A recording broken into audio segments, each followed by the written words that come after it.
یا امام زمان، یا امام زمان، یا امام زمان، یا امام ہوتی ہے کربلا میں مخصوص اس لیے جو ہے خدا کا دین وہ سہارا وہ آ گیا. سب آ کے کہہ رہے ہیں مبارک ہو اے حسین، سب آ کے کہہ رہے ہیں مبارک ہو اے حسین، جو لے گا انتقام تمہارا وہ آ گیا، جو لے گا انتقام تمہارا وہ آ گیا. And with this, I would like to introduce our next speaker, who is none other than Hujjatul Islam, Maulana Sayyid Roman Rizvi Sahab. A few words about him. Maulana Sayyid Roman Rizvi Sahab belongs to a well-known family from Muzaffarpur, Bihar, India. He is the son of Janab Asad Rizvi Sahab, who is also a well-known poet, Shair Ahl Bayt. Presently, Maulana Roman Rizvi is pursuing his higher Islamic education in Hawza in Najaf al-Ashraf, Iraq. He is also completed his post-graduation and holds a master's degree in Urdu from Maulana Azad National Urdu University, Hyderabad, India. Maulana Roman Rizvi Sahab himself is a well-known orator and a poet and a Shair Ahl Bayt. Many people have heard him. Many of his articles are regularly published in the well-known magazines and newspapers. He is regularly invited as a guest Islamic scholar by various national and international channels like Win and Ahl Bayt TV, London, to name a few. He is the principal of Al-Ghadir Foundation in Najaf al-Ashraf, Iraq, and he connects with the youths by leveraging the power of social media, which I already said. And he has launched his own YouTube channel, AIM Media, from Najaf al-Ashraf to spread the word of Ahlul Bayt alayhi salam. And now with a loud salawat, I would like to invite him to the stage to enlighten us with his lecture. Maulana Roman Rizvi Sahab, and his topic for today is Imam Mahdi and Imam Hussain. لا حول ولا قوة إلا بالله العلي العظيم. أعوذ بالله من الشيطان الرجيم. بسم الله الرحمن الرحيم. اللهم صل على محمد وآل محمد وعجل فرجهم. أين الطالب بدم المقتول بكربلا. برائے تعجیل ظہور امام زمان بلند ترین صلوات پڑھ دیں. اللهم صل على محمد. تمام معزز سامعین کرام کی موجودگی میں استاد روحانی کی حیثیت رکھنے والی عظیم شخصیت حجت الاسلام والمسلمین عالی جناب مولانا وسیع حسن خان صاحب قبلہ برادر عزیز حجت الاسلام والمسلمین مولانا اکبر جعفری صاحب سب کو اس عظیم پروگرام میں خیر مقدم کرتے ہیں. اللہ کی بارگاہ میں دعا کرتے ہیں کہ اس عظیم پروگرام کا جو مقصد ہے اس مقصد، اس ہدف، اس ٹارگٹ تک ہم اور آپ پہنچ سکیں. اپنی بات کا آغاز یہاں سے کرنا چاہتے ہیں کہ مجھے جو موضوع دیا گیا ہے 12 ٹاک کے اس عظیم بینر کے حوالے سے امام حسین اور امام زمان علیہ السلام کا جو ریلیشن ہے، کہ جو عظیم رشتہ ہے، تاریخ کے حوالے سے بہت سی حدیثیں ہم تک پہنچی ہیں کہ جیسا کہ ابھی برادر راحل مانجی صاحب کہہ رہے تھے امام جعفر صادق علیہ السلام کی حدیث کی روشنی میں کہ امام زمانہ علیہ السلام کا جو عظیم رشتہ امام حسین سے ہے، کہ جو نمایاں ہے، جس پہ تاریخ نے فوکس کیا ہے اور جو ہم تک ہسٹری پہنچی ہے، وہ رشتہ کیا ہے. خود جب ہمارے وقت کے امام کا ظہور ہوگا تو امام اپنا انٹروڈکشن کس انداز میں کرائیں گے، امام اپنا تعارف، اپنی پہچان کن لفظوں میں پیش کریں گے، یہ سوچنے کی بات ہے، اور اس بات کو ہم اور آپ اپنی زندگی میں شامل کریں. امام جب آئیں گے تو امام سید الشہداء حضرت امام حسین علیہ السلام اللہم صلی علی محمد وعلی کے حوالے سے 3 جملے ارشاد فرمائیں گے کہ الا یا اہل العالم، اے دنیا والو، انا جدی الحسین قتلوہ عطشانا، میں اس حسین کا فرزند ہوں، میرے جد حسین کو پیاسا قتل کیا گیا. میں اس حسین کا فرزند ہوں، میرے جد حسین کو کربلا میں ان کے جسم کو اڑیاں رکھا گیا.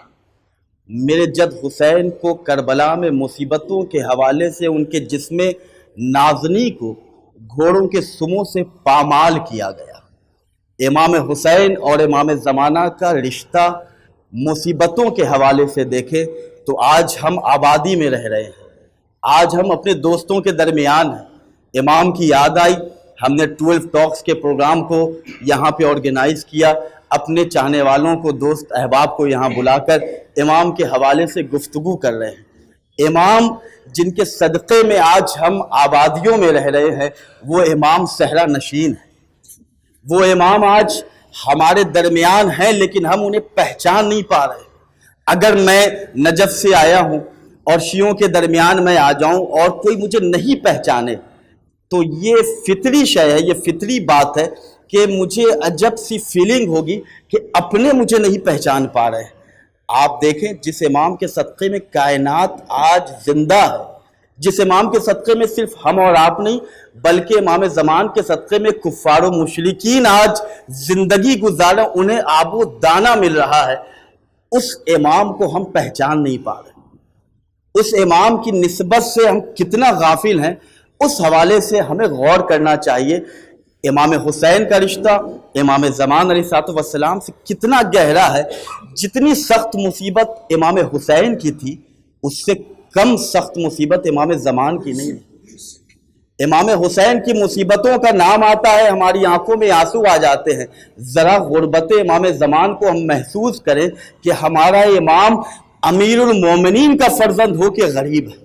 کیوں غریب ہے؟ اس کی غربت میں کہیں ہم اور آپ اضافہ تو نہیں کر رہے، کہیں اپنے وقت کے امام کو اپنی بدعمالیوں کی وجہ سے ہم اپنے امام کی آنکھوں میں آنسو کا ذریعہ تو نہیں بن رہے۔ ہم اپنے وقت کے امام کی خدمت میں کیا پیش کر رہے ہیں؟ ذرا سا امام حسین کے صحابیوں کی تعداد دیکھیں، کم تھے لیکن بڑے محکم تھے۔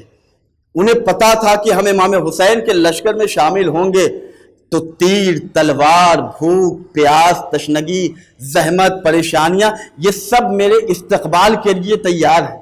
امام حسین کے لشکر میں جانے والے تمام صحابیوں کو معلوم تھا کہ اب میں جیسے ہی شامل لشکر ہوں گا، امام سے میری نسبت جیسے ہی ہوگی ویسے ہی میں قتل کر دیا جاؤں گا۔ لیکن وحر محمد وآل محمد کے وفادار صحابی امام زمان کو کربلا والے پیارے صحابیوں کی ضرورت ہے۔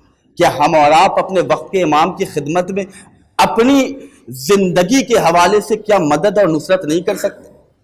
گل شمع ہوئی چھوڑ کے پھر بھی شہیدی کو، حیرت ہے کوئی چاہنے والا نہیں جاتا، باقی ہے کوئی نور ہدایت پسے پردہ، جب ہی تو زمانے سے اجالا نہیں جاتا۔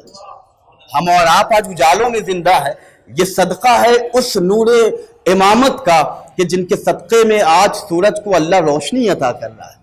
غور کریں ہم اور آپ، میں آپ کو یہاں پہ کوئی نئی بات بتانے نہیں آیا ہوں، میں آپ کو وہ سبق یاد دلانے آیا ہوں کہ جو سبق قرآن نے ہمیں دیا تھا، جو سبق امام زمان کی تعلیمات کی روشنی میں خود ہم تک جو لیسن پہنچے، جو امام نے ہمیں تعلیم دی، ذرا اس تعلیم کے ورق کو الٹیں۔ امام ہمیں حسرت بھری نگاہوں سے دیکھ کر کہتے ہیں کہ وَأَكْثِرُ الدُّعَاء بِتَعْجِيلِ الْفَرَجِ فَإِنَّ ذَلِكَ فَرَجٌ۔ اے میرے چاہنے والوں، میرے ظہور کے لیے کثرت سے دعائیں کرو، اس لیے کہ جب میں ظہور فرماؤں گا تو اس میں تمہارے لیے آسانیاں ہیں، تمہارے لیے مسرت ہے، تمہارے لیے خوشی ہے۔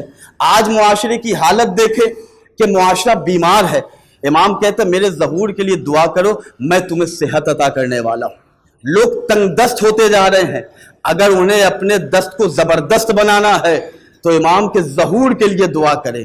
صاحب مکیال المکارم بیان کرتے ہیں کہ فقط امام زمان کے ظہور کی دعاؤں کے اتنے اثرات اس دنیاوی زندگی میں ہم پر مرتب ہوں گے۔ ان میں چند باتیں وہ بیان کرتے ہیں، زبان سے فقط امام کے ظہور کے لیے ہم جس لینگویج سے واقف ہیں، جس زبان کو جانتے ہیں، ہم اپنی زبان میں امام زمانہ کے ظہور کے لیے عربی جانتے ہیں، العجل یا صاحب الزمان کہیں، اردو بول سکتے ہیں، مولا جلد ظہور فرمائے، اللہ آپ کے ظہور میں تعجیل فرمائے۔ صاحب مکیال المکارم بیان کرتے ہیں اتنی دعا کرنے کا اللہ وہ اثر تمہیں عطا، وہ اللہ ثواب دے گا کس کے صدقے میں؟ امام زمان کے صدقے میں، کہ تمہارے حق میں سیدہ جو فاطمہ ہیں وہ تمہارے حق میں دعائیں کریں۔ آپ دیکھیں امام حسین سے کیا گہرا ربط ہے، جس طرح امام حسین علیہ السلام کے ذکر کے لیے پہلے کے نبیوں نے اہتمام کیا، امام حسین علیہ السلام کی مجلسوں کا انعقاد نبیوں نے کیا، ہر نبی آتا گیا اور امام حسین کا تذکرہ، امام حسین کے فضائل، امام حسین کے مصائب کا ذکر ہوا۔ رشتہ دیکھیں امام زمان کا، کہ جب امام زمانہ کا نام آتا تھا تو ہر امام نے امام زمانہ علیہ السلام کے حوالے سے ان کی یاد کا اہتمام کیا، ان کے فضائل بیان کیے۔ امام صادق نے تو قیامت کر دی۔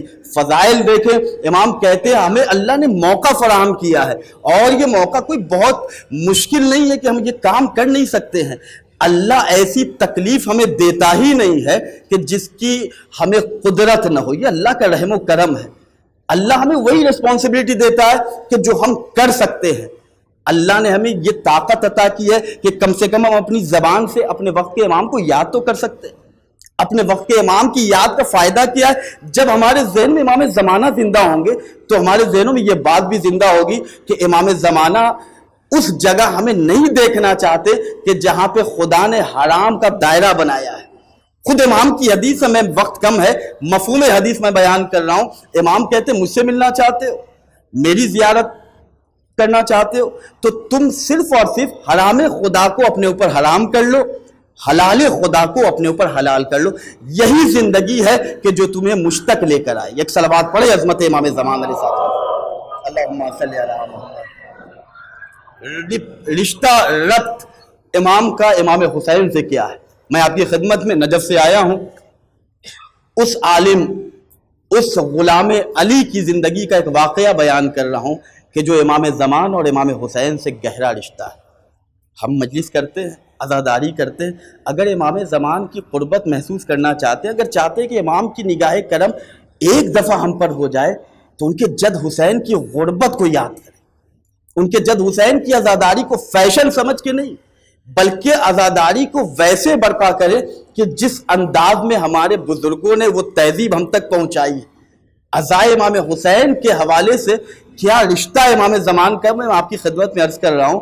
آغائے مقدس اردبیلی، غلام مولائے کائنات، وہ عالم دین کہ اپنے دور میں ان کا تقوی اتنا زیادہ بلند تھا، معاشرے میں یہ اتنے مقدس مانے گئے کہ انہیں لوگ مقدس کہہ کے پکارنے لگے۔ امیر المومنین کے حرم آپ زیارت کرنے جائیں تو باب القبلہ سے جیسے ہی داخل حرم ہوں گے تو پہلے علی کے غلام کی قبر ہے۔ کیا کہنے آل محمد کی محبت کے کرشمے کے۔ مجھے اہل دنیا جو رد کر رہے ہیں، یہ عشق علی مستند کر رہے ہیں، پریشانیوں میں پریشان نہیں ہوں، امام زمانہ مدد کر رہے ہیں۔ محسوس کریں امام زمانہ کی محبت، ان کی ولایت، ان کے اقتدار کو دے کے ہم کسی غریب کے ماننے والے نہیں ہیں۔ ہم اسے مانتے ہیں کہ جسے اللہ نے ولایت تکوینی عطا کی ہے، ہم اسے مانتے ہیں کہ جو ید اللہ کا وارث ہے، ہم اسے مانتے ہیں کہ جو خدا کی آنکھ ہے۔ مقدس اردبیلی بیان کرتے ہیں کہ ایک دفعہ نجف سے لوگ کربلا زیارت کو جاتے ہیں، امام حسین صلی اللہ علیہ وسلم ہر شب جمعہ، جو اہل ہند اہل پاکستان، ہر شب جمعہ امام حسین کی زیارت کا اہتمام ہوتا ہے، ہم لوگ بھی جاتے ہیں۔ آغائے مقدس اردبیلی رحمۃ اللہ علیہ کی زندگی کا وہ کہتے ہیں کہ ہم نے اپنے چند شاگردوں کو لے کر امام حسین علیہ السلام کی زیارت کا قصد کیا۔ ایک انجمن بنی، چند گروہ، چند لوگ اکٹھے ہوئے، ہم لوگ امام حسین کی زیارت کو کربلا گئے، پیدل جا رہے تھے، مشی کر رہے تھے۔ جب دوران مشی ہم اور آپ بھی جاتے ہیں تو ہر آدمی کوشش کرتا ہے کہ کوئی تسبیح پڑھے، کوئی نوحہ پڑھتے ہوئے جاتا ہے، لبیک یا حسین، کچھ نہ کچھ ذکر ہوتا ہے۔ آغائے مقدس اردبیلی رحمۃ اللہ علیہ نے بیان کیا کہ ہم نے اپنے ساتھ جو لوگ ہمارے ساتھ تھے، جب ہم لوگ سفر پہ نکلے تو چند مقامات پہ جا کے ہم لوگ رکتے تھے، تھوڑی دیر آرام کرتے تھے، تو میں نے اپنے چند شاگردوں میں ایک کا انتخاب کیا کہ جو دیکھنے میں بڑا متقی معلوم ہو رہا تھا۔ مقدس اردبیلی کو جو مقدس معلوم ہو، وہ طالب علم کتنا مقدس ہوگا، ان کا انتخاب کیا۔ اور مقدس اردبیلی رحمۃ اللہ علیہ نے اپنے اس شاگرد سے کہا کہ آپ امام حسین کے مصائب بیان کریں تھوڑی دیر کے لیے۔ وہ طالب علم راستے میں جہاں پہ قیام ہوتا تھا